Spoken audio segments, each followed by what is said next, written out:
So, di bali guys, yung last natin na tutorial is tinuro ko sa inyo kung paano kayo makapag-trade ng manual dito sa ating Switch na naka-JB or naka-modded. So, ngayon guys, turo ko sa inyo kung paano nyo magagamit yung roster na yon sa season. So, kung wala ka pang idea guys kung paano mag-trade at maglaro ng updated roster dito sa ating Switch na naka-JB, meron po tayong link dyan para dun sa ating tutorial video. So, ngayon guys, ilaload naman natin siya sa may season. So first guys, punta tayo sa My League. And then let's go to season. Diyan guys, gawa tayo ng slot. So press natin is A. And then diyan guys, pag lumabas na po yan, press natin yung letter X.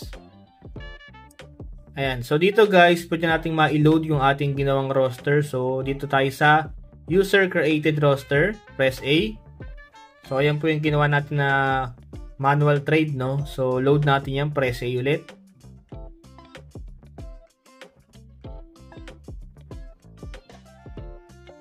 So, ayun guys, okay na po yun. And then, click natin tong current NBA teams.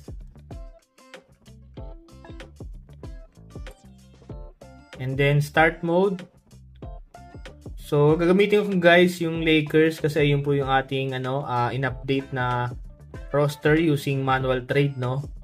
So, Lakers A, and then advance ulit.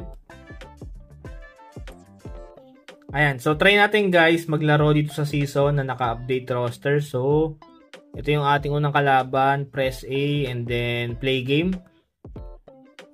So yan guys, makita nyo naman, updated yung ating roster, no? So meron tayong Doncic, Reeves, Hachimura, James, tsaka Hayes. So wala pa idea guys kung paano mag-trade, panoorin nyo lang po yung ating tutorial video about sa manual trade dito sa ating Switch na naka-JB. So di bali kung gusto nyo guys, less hassle, pwede kayong bumili ng game card. Tapos lagay nyo lang sa ating Switch kasi doon kasi meron siyang online, which is pwede nyo ma-update ang roster using online. So dito kasi guys, yung gamit ko kasi dito is JB na Switch, tapos yung game ko dito is offline lang.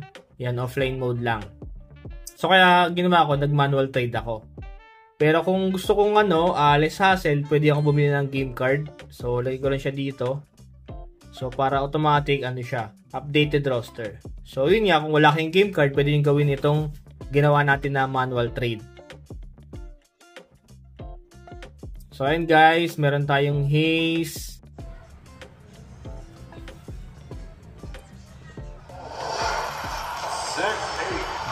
Hachimura.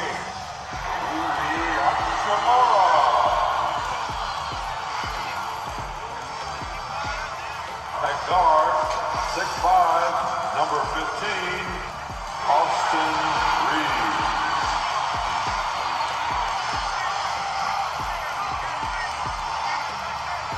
Via the forward, 6'8", number 23, LeBron James. Starting at point guard, 6'6".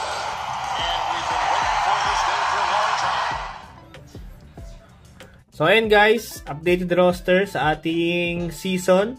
Dito sa ating NBA 2K25 na gamit ko is Switch na modded or JB. So ayun lang guys, thank you for watching and happy gaming.